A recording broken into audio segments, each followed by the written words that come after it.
afternoon mga guys, andito na naman po kami sa garden ng tatay ko. Dahil sa araw na ito kami ay mag-harvest. Hapon na po pala kami mag-harvest guys, kasi hapon na rin kunin ng buyer. Ngayon guys, samahan ko po yung tatay ko guys, mag-harvest siya.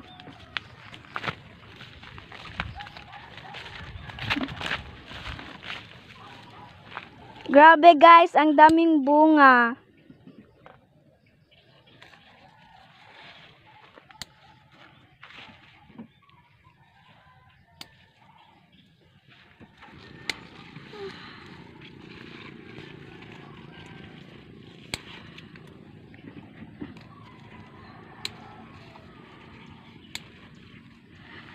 Ang daming bunga guys.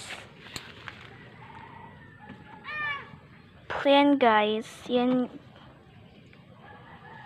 Marbit na mapuno yung balde guys. Lagay na nila sa sako guys. Hey guys! Pangit si vlogger guys.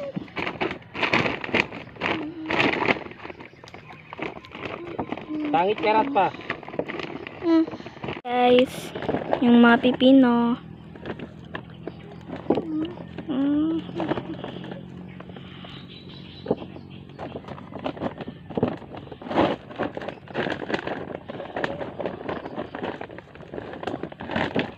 Guys, ipakita ko lang po kung gaano kadami na na-harvest ng tatay ko. I-picture ko na lang po at i-post ko po. So, yun lang. Bye-bye! Please follow and share po. Thank you!